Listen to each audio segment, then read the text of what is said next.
Well, can I open the meeting and welcome everybody, and thank you for attending. And can I also welcome the people that are watching this via the webcast? Can I do the normal thing? If anybody's got a mobile phone on them, can I ask you to turn it off, please? And the attendance register is going around. Can you make sure everybody's signed the attendance register? Agenda item 2, declarations of interest. Thank you, Chair. I'm not aware of any interest that need to be declared from the agenda item. Thank you. Thanks ever so much. We'll go straight on to item agenda 3 then, which is the annual review and evaluation of performance. Would you like to ask Anne Ferris to come in, please?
Good morning, Anne. Thanks ever so much for attending.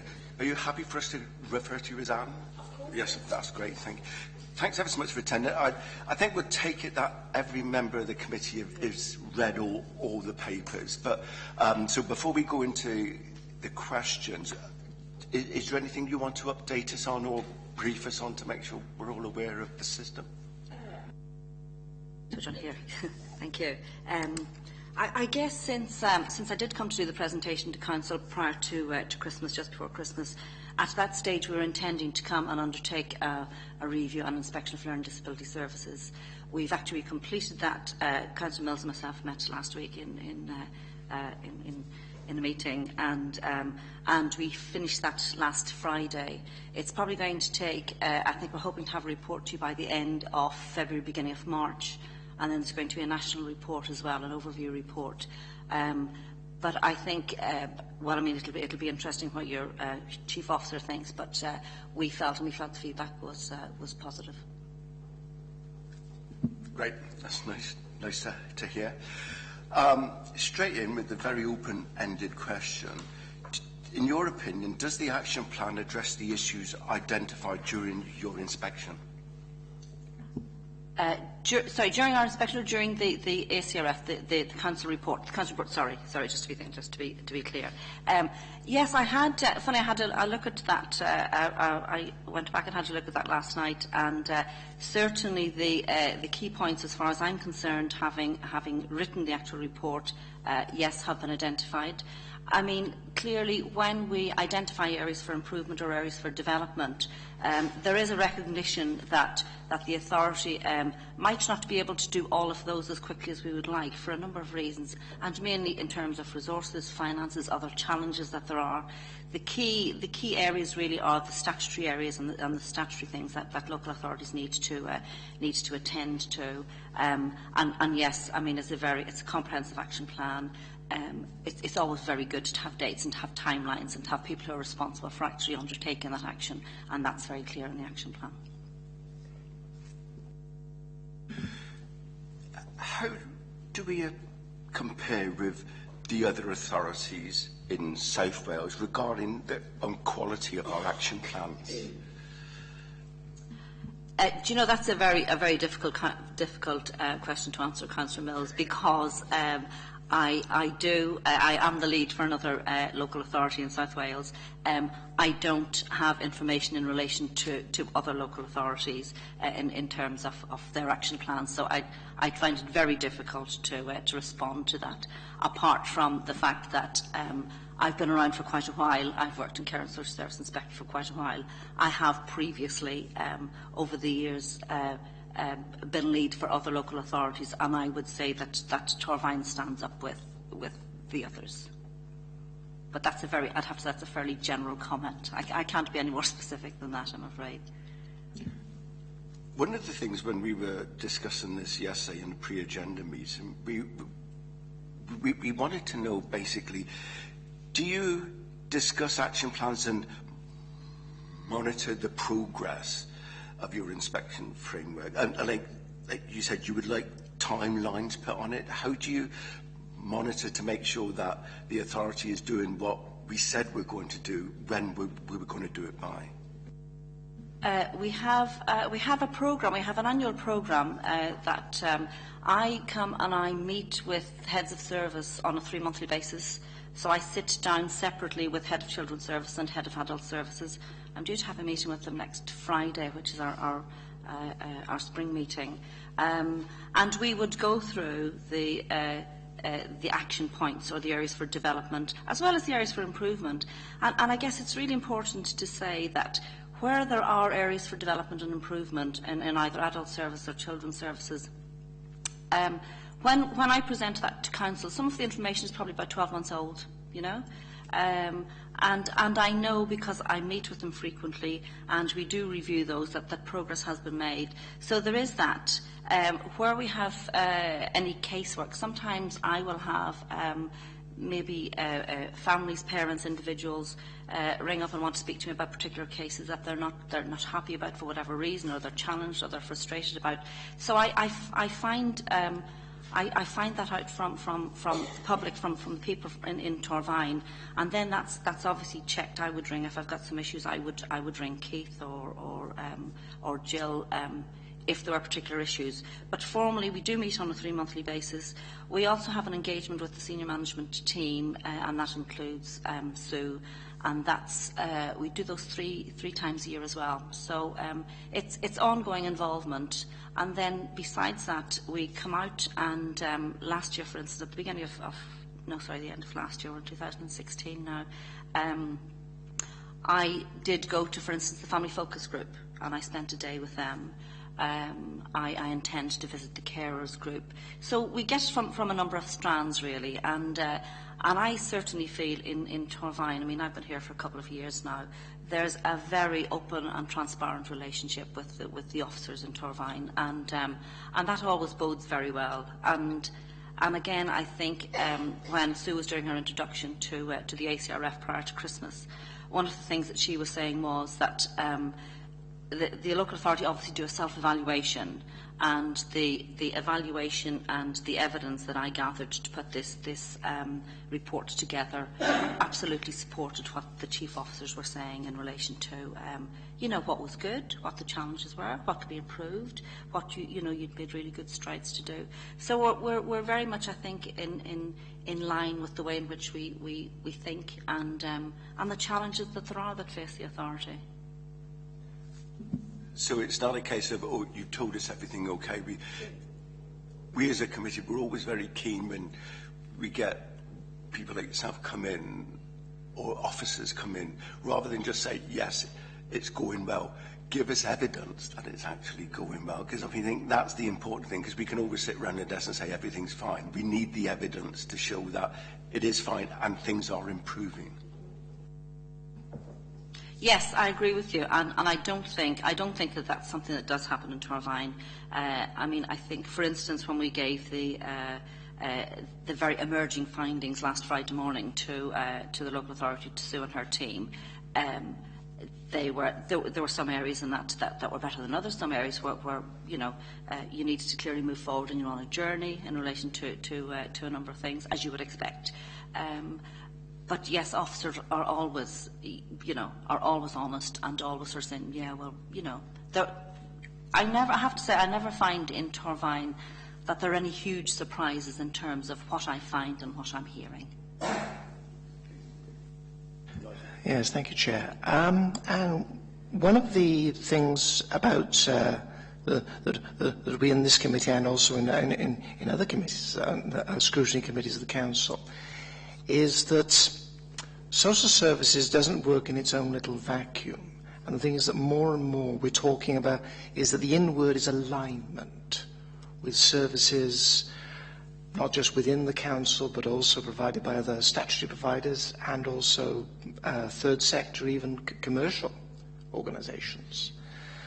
How would you say that? What would you say is the national position on this from the work that the CSSIW is doing, and also how do we in Torfaen compare with how things are happening nationally in your professional judgment on that?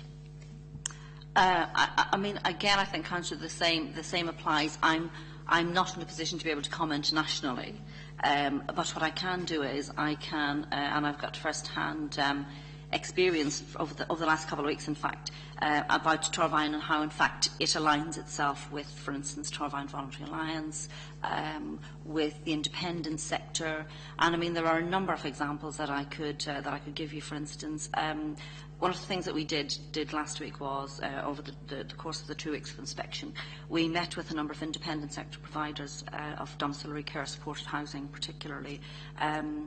And what we found, and I have to say, they're not always the most positive of people for a number of reasons in terms of their relationship with the local authority nationally.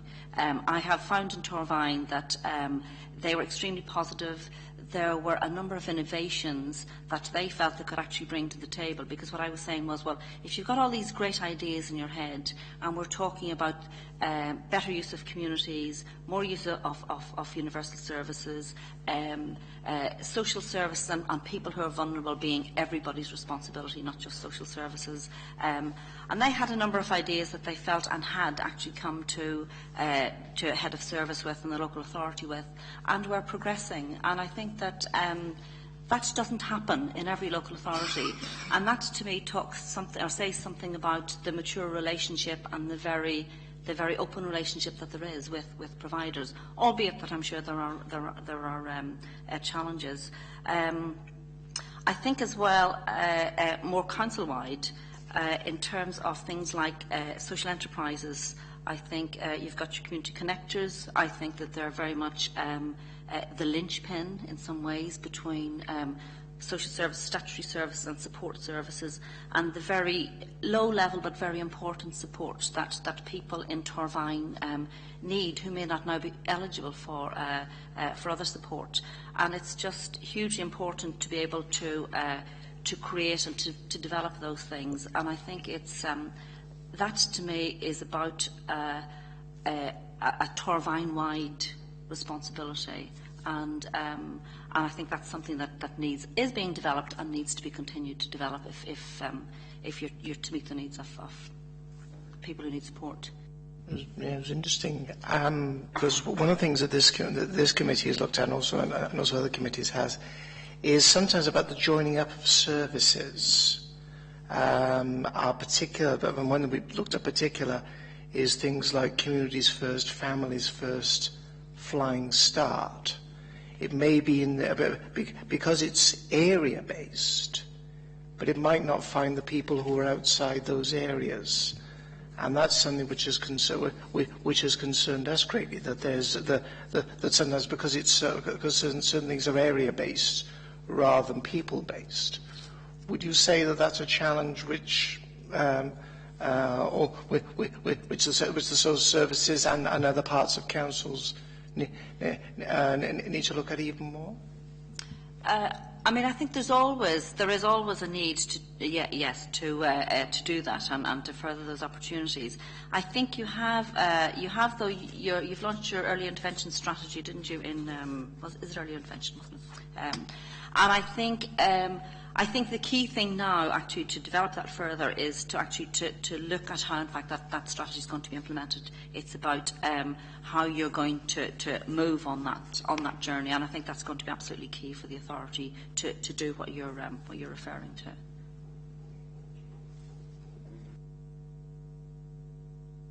Last thing, when we talk about engagement with the third sector and other alternative models, do you think we're making enough progress? Because I noticed in the action plan it does state that engagement has been very limited.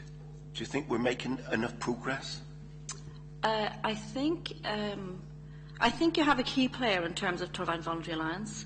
I think one of the things that I did identify and say in the report was about being able to develop that further and to upskill people because the third sector are going to, in the new world and with the new legislation, the third sector are going to play a pivotal role in that. And their role isn't like the role previously was, in my view. It's much more comprehensive. It's going to be much more difficult, and I think it's really important to do some work in relation to that and to work very closely with them because of the key input and the input that they're actually going to have. It is happening, but I think it's something that needs further development. A quick question around that last one. Do you think we'll find now as we move to a more third sector model that people will be more willing to engage? In terms of that, some people are still reluctant to engage with an authority figure. You know, I mean, do you think that's going to affect Torvine in a big way? That we'll see more, perhaps even we'll see less, that people won't want to engage with a third sector body? Sorry, just so as I'm absolutely clear, are you suggesting that people, citizens who might want support, might not want to engage with the third sector? Sorry, is that? I'm sorry. Yeah, either or really. I suppose. So some people feel there's a stigma, perhaps being involved with social services. Do you think it'll lessen if it's not social services delivering it, or do you think perhaps the reverse? Do you have any sort of thoughts on that on Torvine's position? I think. No, I think I suspect that people. Torvine have been through a fairly difficult phase, I think, in terms of you are one of the last local authority to actually change the eligibility criteria. And I think that obviously was a big thing for people in Torvine who were well supported and expected to be well supported. And the tide is changing in relation to that because, you know, it's just, A, it's not sustainable, and B, again, it's about creating the whole independence agenda and the fact that social services aren't responsible for everything and can't provide everything, and in fact, other people can do it much better. And so I don't imagine that I mean, it's, you know, the test is going to be, the proof of the pudding is going to be in the eating. But I think if you have, and I'm sure you will have, a third sector that's very well aligned with social services, and do you know, I suppose I'm continually thinking about adults, and I really shouldn't be, because I should be thinking about children as well. And I think but equally, it's well aligned, and I think that's going to really, the success of that is going to depend on the interface between statutory services and the third sector. And I think people like your heads of service are very good at doing that, and I'm sure they'll do it well. Are you sure that the third sector will have the funding available to actually provide that service? Because we're all feeling the pinch. People, the more they feel the pinch, the less they can give to organisations perhaps they contributed to in the past. Are we sure that the third sector is financially viable to actually accept this? I think that's probably, Councillor Mills, that's probably a question really for Council. But I mean, clearly there are absolute challenges, and I mean, Torvine are very, very clear about the challenges that they face financially, and I guess in that way you're no different than any other local authority, really. Do you know, sometimes it's about. It's not all. I mean, so in answer to your question, yes, I think there will be challenges. Yes, there is never enough money. It's very difficult to get sources for funding from Welsh Government or whatever. Although I think third sector are probably in a better position to do that in some ways.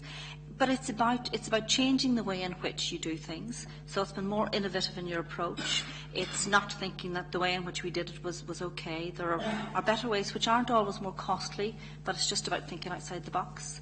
And again, that's where I think you know, all councils, including Torvine, need to develop more of the social enterprises of the local opportunities that there are, and to make more use of those and as much use of those as you can. But challenges for the third sector, yes, finance is absolutely one, and that's not going to go away. From what you're saying, what we've got to get away from is this age-old saying, but we've always done it that way. Anybody else have anything? And can I just say thanks ever so much for your clear, concise, and very honest answers to our questions. We really do appreciate that. You're very welcome. Thank you.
You're ready. Okay, thanks ever so much. So we talked to Anne for a good 20 minutes, and she's given us a lot of information. So my opening gambit for you is, do you feel the action plan addresses the issues raised during the inspection? Yes, I think we've covered all of the key recommendations from CSSIW. You know, and this is an ongoing rolling programme, so each year they will highlight sometimes the same issues, and then we will put a team of people around to focus on that. And a good example of that would have been DFGs, if you can remember. A few years ago it felt like it was entrenched and we couldn't shift things on. And, you know, to be fair to the manager of that service, when they're busy delivering every day and dealing with demand, it's difficult then to give additional attention to something that seems, you know, entrenched. So we always establish little task and finish groups, and I'll ask one of my leadership team to chair that, and that extra impetus, you know, gives it that push that it needs to get us over the line. And you know, this will be the same with the areas in this plan where things are particularly challenging, or members or inspectors have said, you know, this is an area you really need to prioritise. We try and put that additional capacity in there, because, you know, you'll appreciate demands from citizens are increasing and our resources are reducing. And our philosophy is continuous improvement, but we have to prioritise within those elements of improvement. So, you know, wherever we can improve, that's where we focus our attention, but we're always quite honest and open about when it would require additional resources, you know, to make that improvement. Quickly putting our plug in for DFGs, if you remember, this committee actually looked at directly funded grants. We made a number of recommendations which were accepted, so I'd like to think that we actually played our part in that improvement. If you look at page 35, considering the improvement actions in place, has there been an improvement in this quarterly figures? Detox, we're actually having a meeting tomorrow. Yeah, it is Friday tomorrow. You know, it's one of those areas, because it is about individual people in hospitals, it changes on an hourly basis. So whatever you see as the census day, that's the formal monthly published figure. By the next day, that figure will have changed. You know, and a good example would be on a Gwent area, the census returns for January said 122. Even by the time we'd analysed it, 3 days later, it had gone down to 107. And that's purely, you know, because it's that volatile, it's that active. So the census figure is a, you know, is a figure in a point in time. But, you know, you can be assured that whatever we need to do to try and get people out of hospital safely, and I would emphasise safely rather than just quickly, that's the priority. And the bit that this misses, if you only look at detox, what it doesn't capture is those people who are not in a hospital bed who also need our urgent support and attention, whether it's a package of care or help to move into a care home setting. So, you know, it's only one side of the jigsaw, just the people that are in the hospital setting. It's obviously a very high political priority for the National Minister and for us locally. But, you know, things like our savings targets had in there a vacancy saving. So trying to balance the budget by having a vacancy saving means you keep some vacancies open longer than you would like. And the hospital social work team was one of those cases where a couple of people left. We didn't fill those hospital social work vacancies to meet our savings target. So again, you know, that members had agreed as a savings target. And it did mean that some of the processes or the timeliness, I would say, had deteriorated. We've done a couple of things. We've now recruited additional social workers in. We tried to go out for temporary, so it wasn't an ongoing budget commitment. We didn't get any takers when we advertised it as temporary posts. So we've had to take the risk financially of employing 2 additional social workers to our hospital team. They'll start this month. So it will improve our processing of detox and timeliness, you know, which is better for the individuals. If they can get out safer and quicker, that's great. But it's a deficit, it's a negative on our budget situation. You know, we're adding an additional pressure onto our budget. So, you know, those things have to be constantly weighed up. Are we focusing our teams on making the savings we've committed to, or are we focusing our teams on making the improvements? And it's a balancing figure, and you have to keep looking at, can we afford to spend a bit more there and maybe keep a vacancy open somewhere else? Other changes we've made are we've used Vanguard, they're a recognised systems organisation, to help us think about the whole of the way we manage our social care support for older people, out of hospital and in hospital. And as a result of that activity, you know, that analysis, things we've changed which I think will improve the system are things like giving more power to our care managers in terms of agreeing packages of care. Whereas previously, you know, up until very recently, if they were above a certain amount, a certain value, again because of the financial pressures, we would ask them to bring back that request to like a panel. And that panel was there not just to approve the expenditure, was to ensure fairness and equity, so that we made sure that individual practitioners weren't making different decisions for similar needs. So practitioner A may have said, Mrs. Jones needs A, B, C and D. Practitioner B may have said they need A, B, C, D, E, F, G and H, which is twice as much as that. So that was a quality assurance panel to make sure there's equity, fairness, consistency. But it slows up the process. So we've empowered some of the care managers now, rather than having to take everything through that panel. We've given them higher thresholds of things they can agree. Have we looked at how other authorities deal with this problem to make sure we are looking to see whether there are other authorities who are doing it better than we are and we can adopt their systems?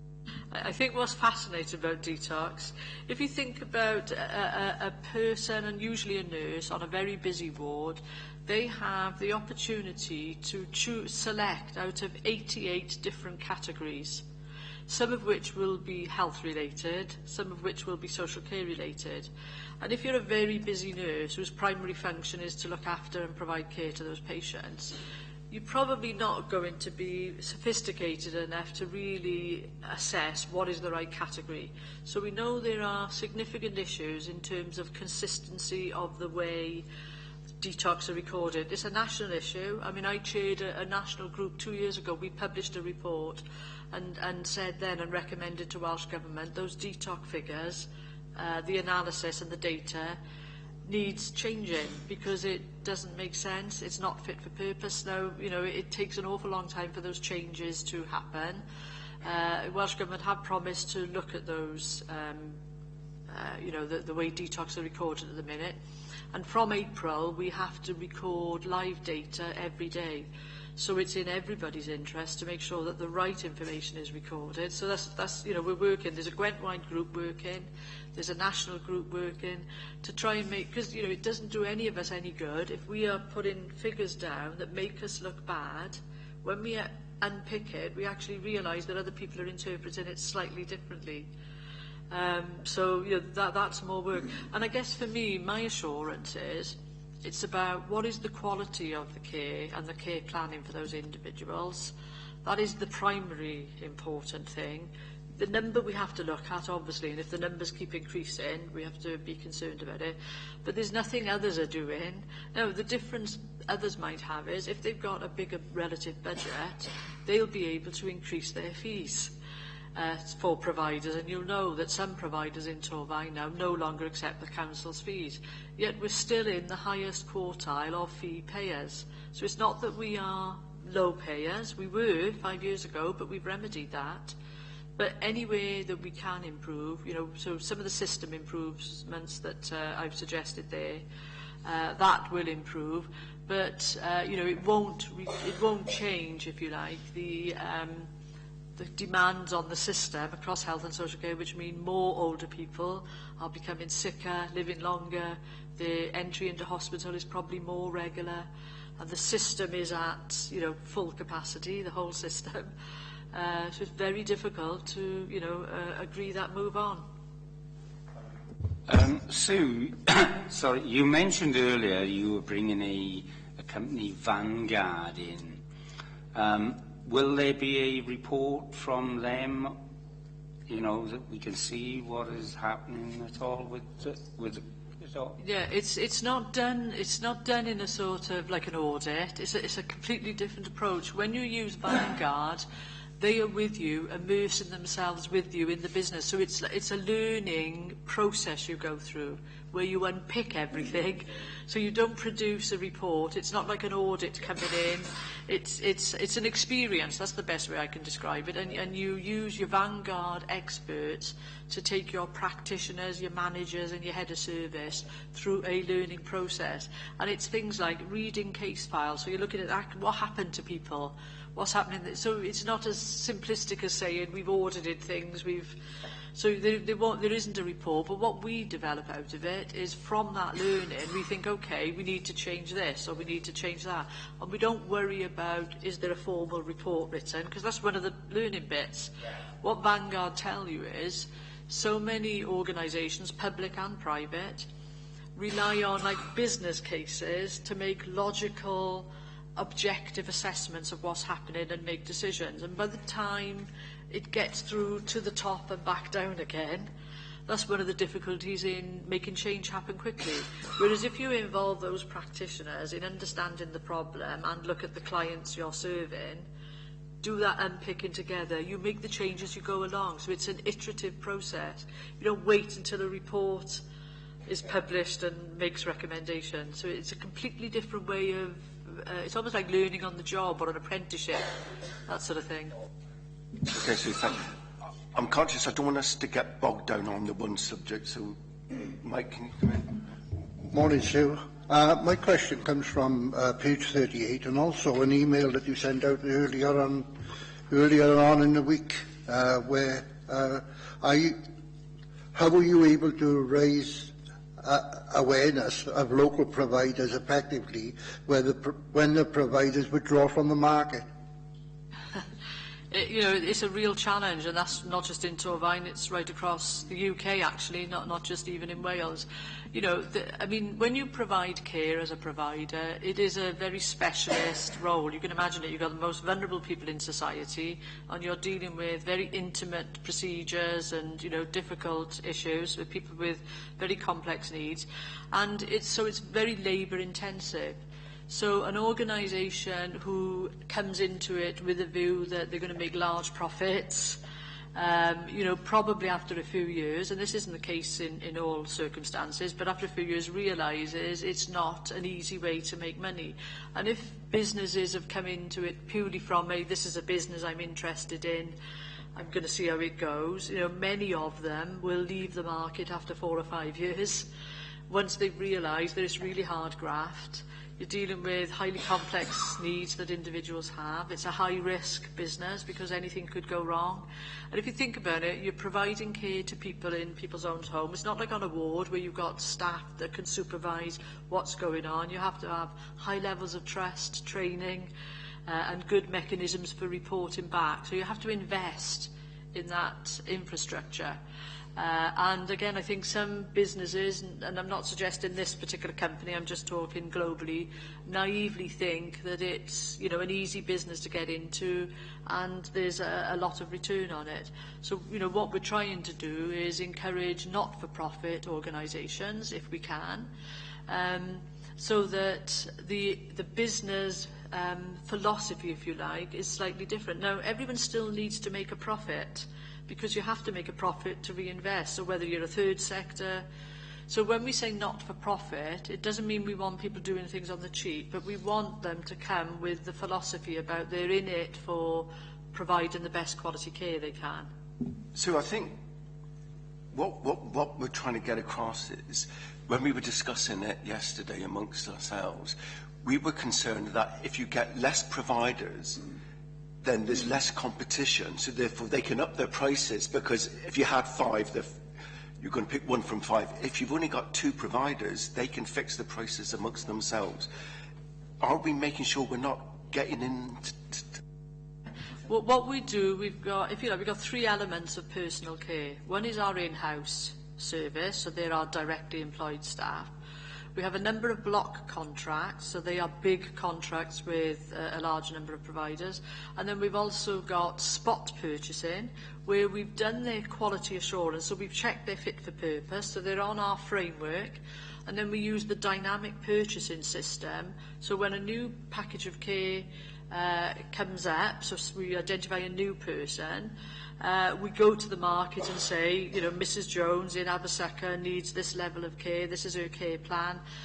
Can you respond, and, you know, do you have the capacity? Have you got staff working who have some spare time to cover for? And then, you know, what price can you offer this package of? So we still keep that competitive element in, and we make sure we don't have all our eggs in the one basket.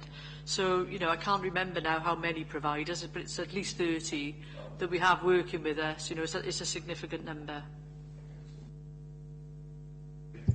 Good morning. So, page number 39. Are you satisfied internet-based information will meet the needs of the caring population, given the increase in average age?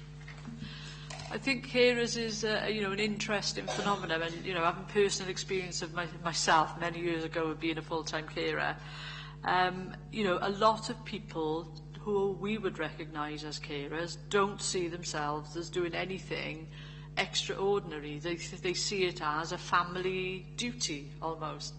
And, you know, there is something about different age groups and different societal expectations, whereas previously people would have looked after granny and granny come and live with them, and it was a natural part of, you know, when your parents get older. And if you look at places like China, they don't have care homes in China or Japan. Everybody looks after their own. So there is something about society's expectations which changes whether people consider themselves to be a formal carer or whether they just see it as a family responsibility. So we know there is an awful lot of people out there, and there's lots of estimates of people who are what we would describe as carers, but they don't see themselves as carers. You know, they find their own ways of getting that support. It could be through family, extended social networks. So I guess our folk, and if we had to meet the needs of all of those carers, we'd bankrupt the council.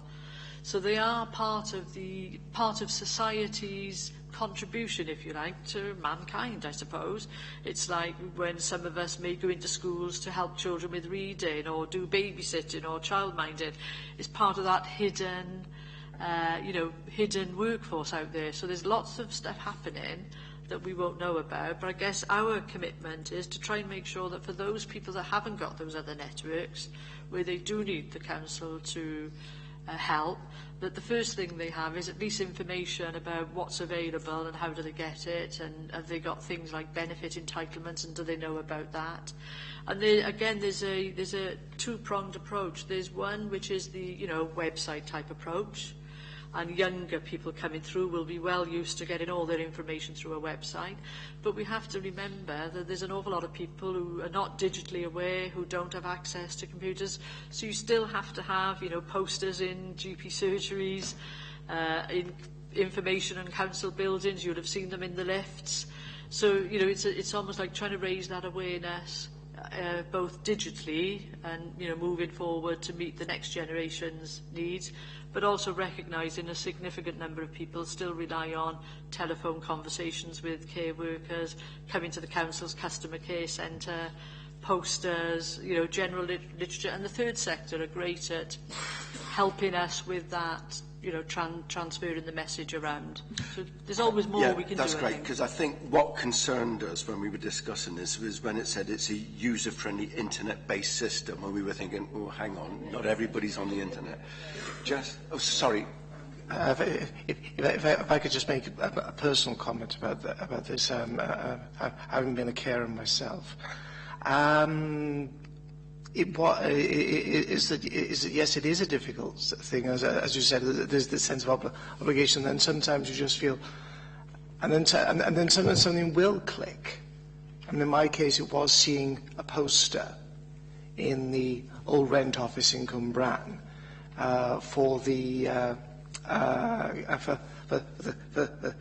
care association just up by here. And they were invaluable. I think that's one of the things that because they helped in certain areas, particularly, basically they held my hand, particularly on things like benefits, particularly when obviously I'm trying to get the benefit, and then there was a bit of a bureaucratic snafu at the DWP, and because the thing was they got my birthday wrong. And so I ended up, and I think that if I hadn't had the helper there, I would have been basically I would have said, well, forget this, is not worth the bother. And I think that, and I think that's something which we must look to ensure that that's there, that there is somebody to hold somebody's hand through doing these things, because stuff happens. Okay, Nigel, thanks very much. Jess, carry on, please. Hi, Sue. Looking at page 41, it's about the lax statutory visits, and it says there that 14% of them weren't on the database. So the question is, what progress has been made to resolve the issue around recording visits on the database? It's a perennial problem. I think, what we've got to remember is it isn't just an administrative task that an administrator can do. That's the first thing I want to say. This is a professional assessment by, highly qualified individuals looking at complex cases. So it has to be the social worker that comes in and puts the information on. But it's the same social worker who has to respond to a child protection alert, to go out, and some of these children, their care plan in the early days might be a visit every 6 weeks. So you can imagine, and you might have a caseload of 25, you're doing 6 weekly visits, you're coming back, you're trying to get that information, and there will always be a bit of a delay. But, what we're hoping longer term is our other strategies about reducing the numbers of looked after children will mean the caseloads will go down. Now, I think we hit our peak in about 2012-13, I think it was that year, and we are seeing, we're maintaining the numbers at about 275 to 80. They're still high, relatively, to other places, but they're not over 300 like they previously were. But some of this, it's a corporate approach that is required. That's why I'm very keen with the work that, I'm supporting heavily the work that Dave Congreve and Duncan Forbes are leading, the early intervention and prevention strategy, because by the time they come to us, a lot of the damage has been done, and there's a heck of a lot of activity and support needed. So, until the numbers go down, which means social workers' caseloads go down, I think we'll always have this dilemma. So, but we're doing whatever we can to improve the processes, to try and support people. You know, I think the priority has to be about assessing the actual children, making sure those visits are done, has to be about agreeing and developing the care plans and supporting the foster carers. And if we force the social workers to abandon that and start... Now, what we try and do is, you know, at the end of the year, to make sure our end-of-year results look better, we try and have a blitz and ask people to work extra hours. They don't get paid for it. You know, they're already very busy and probably doing lots of hours they don't get paid for. So, but we can't really expect them to do that every day of the week. So I think, you know, we always try and do a catch-up at year-end to try and make sure everybody, as many cases, are on the system as possible. The other difficulties we've had, and I think it comes up in one of the other statements, is our DRAIG system, you know, our system that records all the information, is now coming to the end of its sell-by date. And obviously we're going to be starting to commission a new all-Wales system, so we don't want to invest any more in this one, but it's a bit of a clumsy system, but it's good enough, you know, for now. But, you know, my assurance to you is this doesn't mean that children are not safe. It's a recording issue and a timeliness issue rather than a quality issue. A quick one, Rana. Do we think that this will pick up more as people are using more, you know, sort of on-the-go IT, you know, just to get it on the system quicker, or do you think, you know, it is going to be an issue? We've got to get the numbers down. Oh, it's a nightmare. We've had support from SRS colleagues to really try and, because to be fair, I thought, you know, there must be an IT solution here. Come on, get on with it. What is it? And we've had IT experts come in to help us. But, you know, they've said the system we've got is old now. And there's not, we thought we could have some kind of voice recording system that was kind of embed, you'd speak into it and then it would just magically embed it onto the DRAIG system. But it won't do that. You know, again, it's the system that isn't fit for other modern technologies that you could improve. But we're always looking for, and you know, we speak to other parts of the UK to get a feel for, well, how are they doing it? And we're hoping this new system, which will be another couple of years yet before we have it, will enable some of that additional technological, you know, because some of the systems, they won't talk to each other at the moment. We're hoping when we get the new system, other systems will be able to talk to it. So we may be able to get voice-activated recording then. Just before we move away from looked after children, Sue, I'm sure you're aware we did have a seminar on this last week, and I think the consensus of all members was we're not really that worried about the numbers going up or whatever. Our main priority as members is to make sure all the children that need to be looked after are, and therefore they are safe. That's, as members, that's our priority. That's and really so therefore refreshing to me. we are not that concerned if the numbers go up, because we understand if you get a family of 5 move into the area, we have to look after them and make sure they're safe. So I just want to reassure you that we as members are not overly concerned that the numbers are high. And I'm really pleased to hear that, and you know, I thank you for that, because you know, when the Minister says we must get the numbers down, it does put pressure on all of us, doesn't it, to respond. But in my conversation with Alison this week, I said to her, I said, look, the day that a social worker thinks they've reached the number and they've said we can't take that kid in because we've got the number, we'll have failed those children and we'll have failed of an organisation. I don't like being one of the highest lack in Wales, but if those are the right children in care, that's the way it is, isn't it? For all sorts of reasons, you know, demographic pressures, family pressures, dynamics, substance misuse, domestic violence. It's out there in the community, you know, and a lot of people don't know it is. We know it is. We're on to page 45. Is there a risk of duplication of services between the IFFS and Family Focus? Nice one for you. Nice. That's a good one, because yeah, we thought that we developed the Family Focus service built on the same principles of IFSS. When IFSS was established as a pilot, it was very prescriptive from Welsh Government about what types of children and families could be supported, and primarily it was for those who had significant substance misuse issues. So the numbers of families that the IFS team could support, because, you know, any other complex issues, if substance abuse wasn't the major issue, they fell outside the eligibility criteria. So our family focus team uses exactly the same methodology. They've been trained in exactly the same way. Because we didn't put that limitation around them, it's better value for money. So one of the things that we did, we put in part of our savings mitigations in the long list. We said, well, we will pull our money out of IFSS, use it to improve family focus. Unfortunately, under the new Act, Welsh Government is saying that is a tried and tested methodology, and obviously for some areas they wouldn't have developed family focus. So if you haven't got family focus, it absolutely is right that we roll that out across Wales because it's a proven methodology. The good thing is they've now extended the criteria for IFS, so it's more in line with what we were doing anyway with family focus. So we'll make sure that there isn't duplication, and you know we've had a good relationship with Newport, you know, for many years, but we'll make sure that we maximise our contribution to IFSS because we have to leave that money there, and it may be that we may, you know, move some of the money out to family focus. We haven't made that decision yet because it's still a fairly new service, both of them. You know, IFSS probably about 4 years maybe, and family focus maybe 2-3 years. You know, in social care terms, when you're remodelling, that's still relatively new. You're still waiting to see. You know, we've had good results. We think we prevented, you know, a number of children coming into care, and that's what ours is focusing on.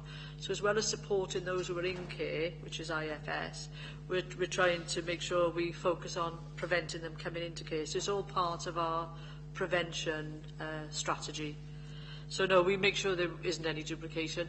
And if you think about it, it's the same teams that would be the case manager for that child and family. So they would know. We actually make the referral to IFSS, so we know whether they're being supported by Family Focus or IFSS. So, you know, there won't be any duplication. Thanks, Sue. And I think you've also answered the next question we were going to ask. Page 46 now, it says clearly the overall budget for 15-16 is forecast to be a underspend. How confident are you in that? This is a good question, isn't it? As much as we know about demand today, I am confident we will underspend.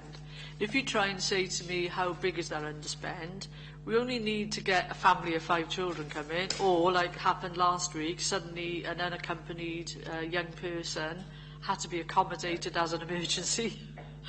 But I think we'll still underspend. But, you know, that's a deliberate strategy because we know next year is going to be tougher. Demand is still increasing. The savings we have to deliver next year are going to be really tough. So anything we can have as a service-specific reserve that acts as a buffer, what that enables us to do, that's where we do things as a one-off, say, we call them invest to save, but it's invest to contain cost, I would say, rather than produce cashable savings. So still worth doing because it stops a worse position happening.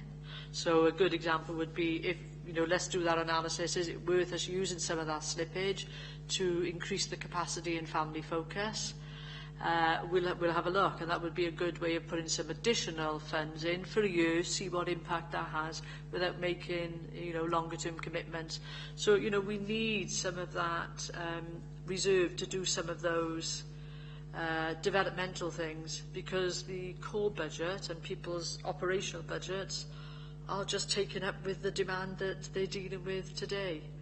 And if you don't have something which enables you to test a new way of working, a developmental pot, you just end up being continuously on a hamster wheel and nobody is able to take stock, step back and think, hang about, invest in Vanguard, say, as one example, or bring Cordis Sprouting in again to check what are we doing about reducing looked after children numbers safely. Is there anything else that they've told us in terms of evidence that we haven't tried yet? Or maybe it didn't work 5 years ago, but perhaps a little bit of seed corn money now. Times have changed, it might be worth looking at that again. Because again, the other thing we try and do is we look right across the UK, what are they doing anyway? Because, you know, it's all about improvement. And if we've tried something that they're doing somewhere else, or we look at it and we think, well, actually their population is different to ours, but it might work. You know, it's about having a little bit of investment to say, let's try it out. They've had success in Bristol, say. I know it's a different population, but it's worth trying. I think the one thing you will always see in our service area, we are always looking out for what's best practice, what's new, what's the latest, you know, and our practitioners are excellent. They do loads of research. They look everywhere. They've got lots of contacts all across the UK. You know, they're always bringing ideas to me, so we're never short of ideas, you know, but it's finding the money to enact those ideas. And you don't want too many experiments all happening at the same time, because people can only cope with so much. They're doing the day job, and then you're asking them to do that bit extra as well. Think about this, design that as a new system or service. You know, you have to balance out managing the now and thinking about the future and trying to plan for managing that demand in a different way. Ideally, keeping it away. That's where the early intervention stuff comes in. But when they do need to come in, still continue to look at, can we do this a bit differently? Can we streamline it? You know, it's a constant PDSA cycle. I think what we as a committee were looking for is, yes, we always want to be looking for best practice and so on, but we do want to be in a constant mode of change. People must know that this is the system, this is how we're to work, and we work like that, and we're not changing it week by week. Yeah, oh no, the change wouldn't happen week by week. I mean, usually, you know, every quarter when we look at our quarterly performance, we do a little bit of a review of, okay, so we had a strategy in place for that. Why isn't it working? Now, you know, you need to stay at it long enough. Most things, don't you? You don't swap and change every 3 months. You just keep an eye on it. And it's only after a year, if the strategy isn't working, then we would say, oh, well, maybe we need to change tactic here. And usually, as I described with the DFG stuff, it wasn't so much about changing everything we did. It was about putting more of a focus and a push on it and giving it that senior leadership to allow people to... They were coming up with ideas, but they were almost... didn't know whether they could try them out. So by having somebody senior in there with them saying, of course you can try it out. You know, it's about experimenting in a safe environment, isn't it? Feeling that it's okay to do that.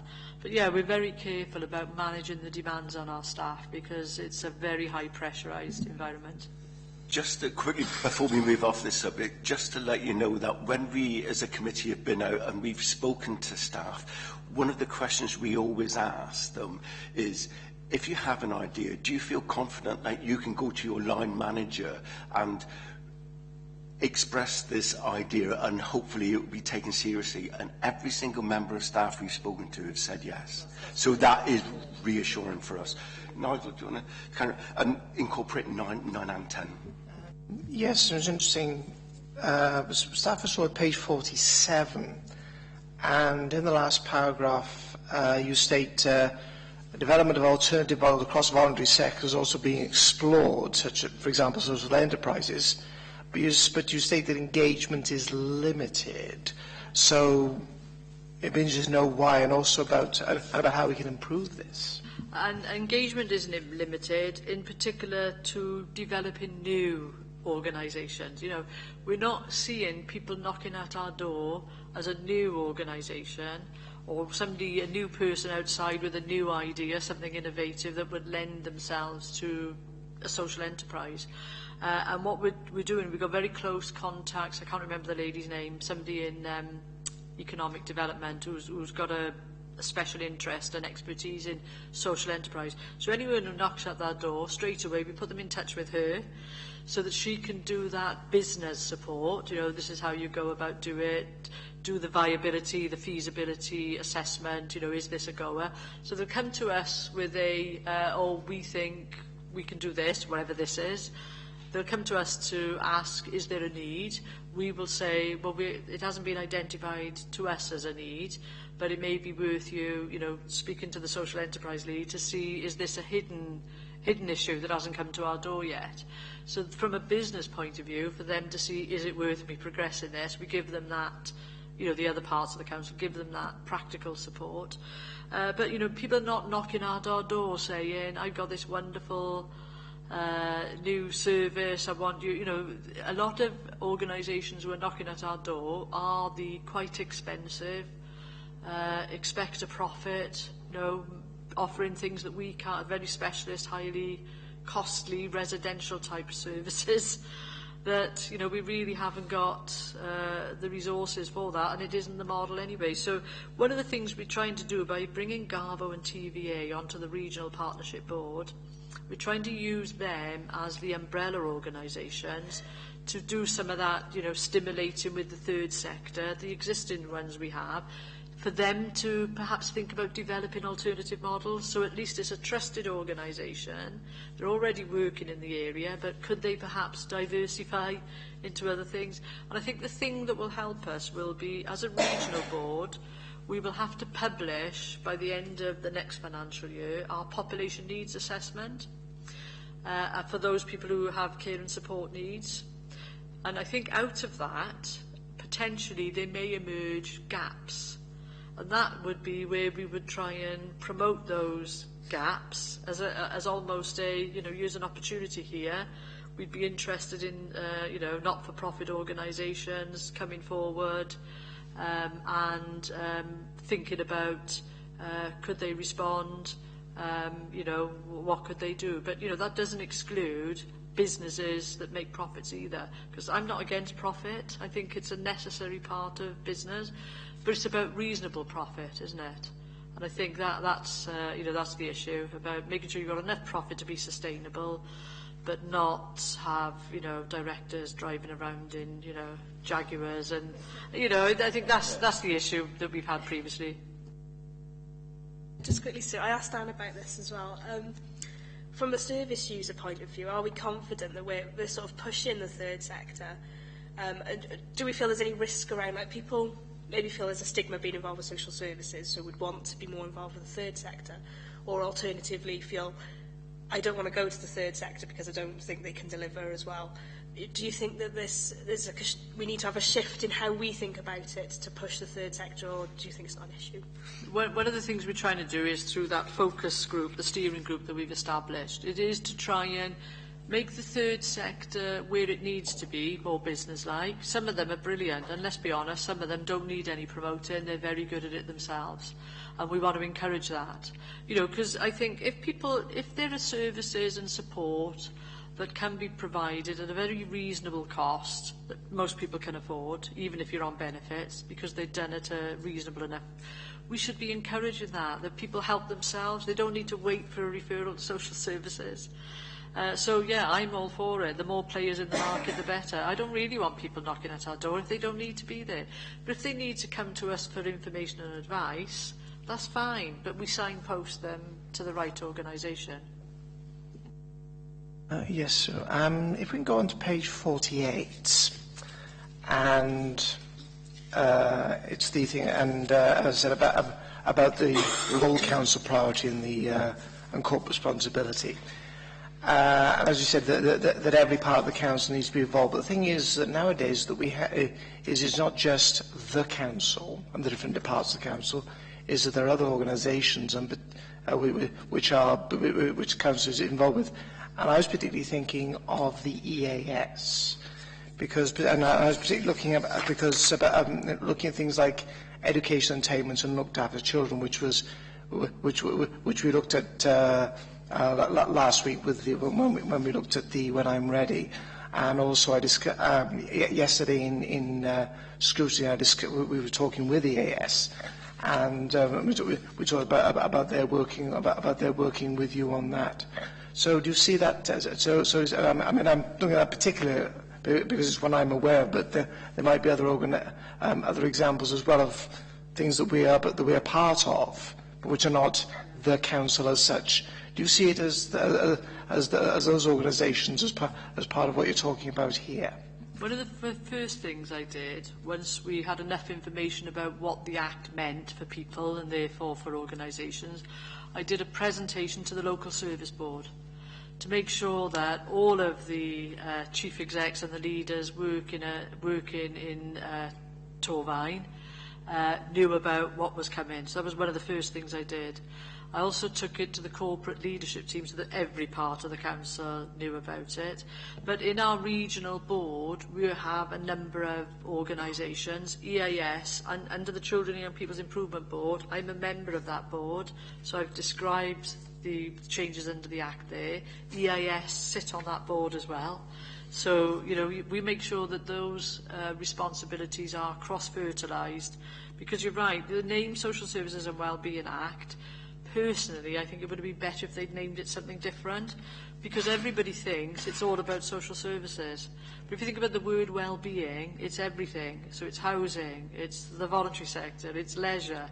You know, it's just about making sure the well-being needs of those people who have care and support needs are addressed. But it mirrors the aspirations of the well-being of future generations. We're trying to do exactly the same thing. We're trying to, you know, improve people's lives, enhance their well-being and promote their independence. Our focus and our service area is particularly on those more vulnerable people who need care and support to get there. But the aspirations and the outcomes we want for people in both of those pieces of legislation are exactly the same. So Dave, who's the kind of nominated chief officer for the wellbeing bit, him and I talk regularly, often, you know, about, right, I'm doing this bit, how does that fit there? So we make sure there's a synergy between, you know, the whole population bit, which is well-being of future generations, and then the specific population bit that I'm responsible for, those with care and support needs.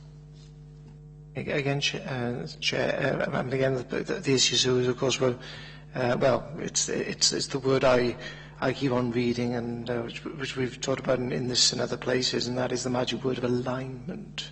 You know, getting everything together, because the thing is that there's always that concern that because it's so many different organisations working together, of how to ensure that we don't get at cross purposes, that too many organisations play, well, this is our bit and that's it, and how we all get to, and how it all works together, which I think we're commenting to Anne about was the how we get it together on things like communities first, families first, and so forth, and Flying Start, because they're primarily area-based. Whereas, as I said, it's not just about the areas, but it is first and foremost about people. I think, sorry, but before you answer, I think when we were discussing this, what we are concerned about is that because it's so big and there's so many different aspects to it, it is easy for an individual or a family to fall in the middle because everybody thinks another area is looking at that. That's what we're actually concerned about. And I'm concerned about that too, and I think one of the philosophies that we're adopting, the principles we're adopting, and not just in Torquay, is we use that concept of team around the family. So no matter who has the support or where it's funded from, whether it's supporting people, Family First, Sure Start, social services, we don't worry about that bit. We look, first of all, what's the need of that child or vulnerable adult and their family and their community. Then you think about, right, who is the right agency with the right skills to provide that support. And if you remember, some of you would have been around when we did that work with CAFCA, the CAFCA Brigade, and that was what that was telling us, that some people had, you know, I make this up now, say 20 agencies going in. Person next door with similar needs had one or none, purely because one was connected, very well connected, the other one wasn't. So our principle, you know, for all of us as public sector, and it's definitely spelt out in both Social Services Wellbeing Act and Future Generations, is to make sure we are citizen-focused and team around. So we think about the need and then who best and how do we meet that need to avoid all that duplication and stop worrying about, you know, some of it will be about challenging some of the limitations that some of these grant-funded services, and Welsh Government are working with us on that. You know, they realise that they've kind of overburdened local authorities and health boards by being so strict about particular pots of money, so you don't get the best use out of it. And they're working with us now on thinking about all of this as about improving people's lives, targeting those with the highest needs, usually complex needs, and using the resources wisely. So if we take that approach as a principle, as a philosophy, that should help us make sure there's no duplication and nobody slipping through the net. Sue, you'll be pleased to know this is the last question. Do you consider your action plans robust, and are you happy with the progress made so far? Well, you know, I'm always looking for more progress. You know, I'd love to be the best in Wales and everything, but I'm a realist. You know, I'm a pragmatist, and we have got excellent staff doing a really difficult job under enormous pressure. And there has to be a balance between meeting the requirements of our customers and then responding to performance targets. And, you know, I'm not ashamed to say, I will always say to them, your priority must be to keep people safe. You know, we have to say that. Once we change their focus, that is high risk to the council and high risk to those individuals. So, you know, we have to keep improving, and we're doing everything we can to improve, and we learn from others to improve. But in the current circumstances, with demand increasing and resources reducing, I think it's a pretty good action plan. Anybody else wish to comment? I think we're really all reassured to that.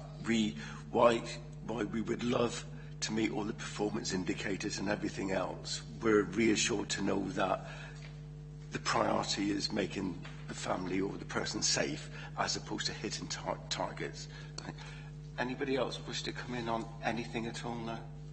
So thanks ever so much. As always, you've given us very concise answers to our questions, and we appreciate that. And we'll do the normal thing. We'll come up with the recommendations and forward them to you. Can I just thank you all for your interest, really, because it is important that we've got a committee that focuses on the vulnerable. I think that's important, isn't it? Because we often give them the voice that they haven't got themselves. You know, collectively, I think that's critical. So thank you for your support too. We appreciate that, and we like to think we are, well, we know we are the best scrutiny committee, and we appreciate your thoughts. Thanks.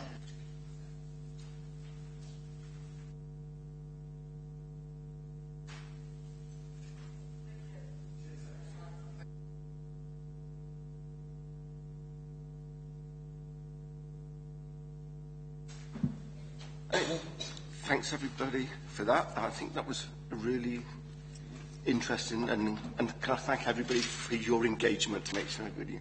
So we need to go and come up with the recommendations, and we'll do the same as we've always done in the past. We'll come up with them now. Helen and I will work together. We'll word them up. I'll email them out to you. I'll give you a couple of days to respond if you wish to, and then we'll forward them on. So, Helen, do you want to lead us off? Listening to your conversations with Sue, you had some interest in the way we work with the third sector. So is there a recommendation you'd like to make about working closely with the third sector to ensure that people have the skills to meet the presenting need that is out there in the community? Well, I think that's something very that want to make sure that yes, that while the third sector that they want to make sure that they do have that there is work on training, extra training in working that sector, because there's always the feeling at the back of your mind, yes, third sector doing good stuff, okay, all the rest of it, but the thing is, who are they? That's and do they have the wherewithal, both the as I said, the people, the resources and everything else is to ensure that they have that. We can't just say, oh, let the third sector do it, but what are they actually doing?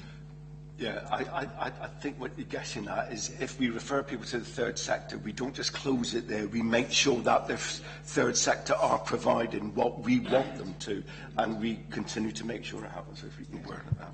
Okay, noted. Also, both Anne and Sue mentioned social enterprises. So is there something around working differently to explore developing more social enterprises and actually sort of informing the market that there are opportunities to do that? Yeah.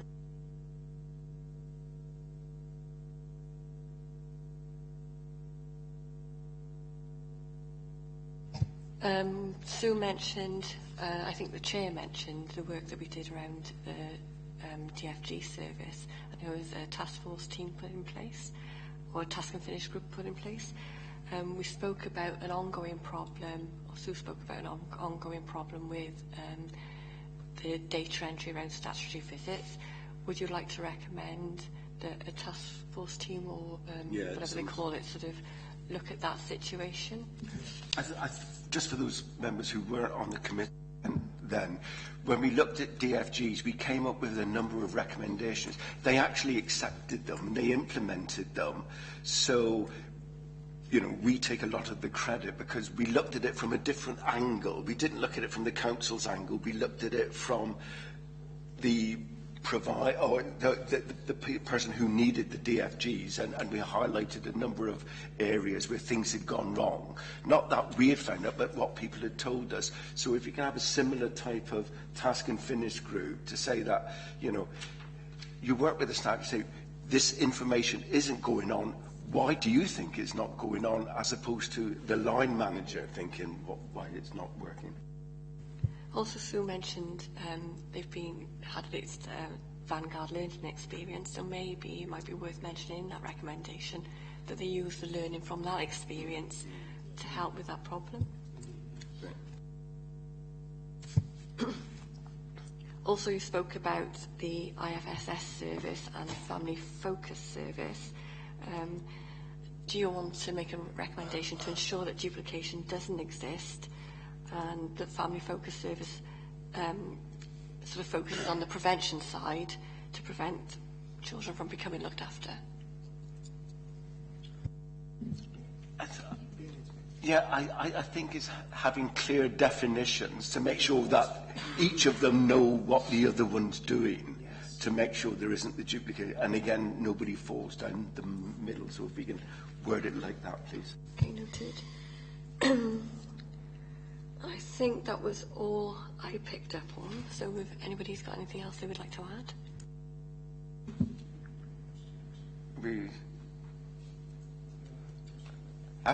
Well, as I said, what we'll do, Helen and I will, over the next couple of days, we'll actually sit down and word them together. I'll email them all out to you.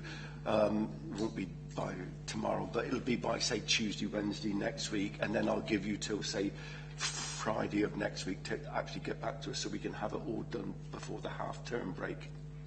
Okay? One of the other things that was coming through as well, is not as a recommendation but as a comment, was both from Anne and Sue, and actually ourselves as a committee, was the professionalism of the staff. So I think, would you make a comment? Would like to make a comment in the recommendations about that? Yes, indeed. Yeah. Okay. Anybody else got anything they wish to say? Can I just then close the meeting? But before I do, say thanks ever so much for attending, and thanks ever so much for your engagement. Thanks. Bye.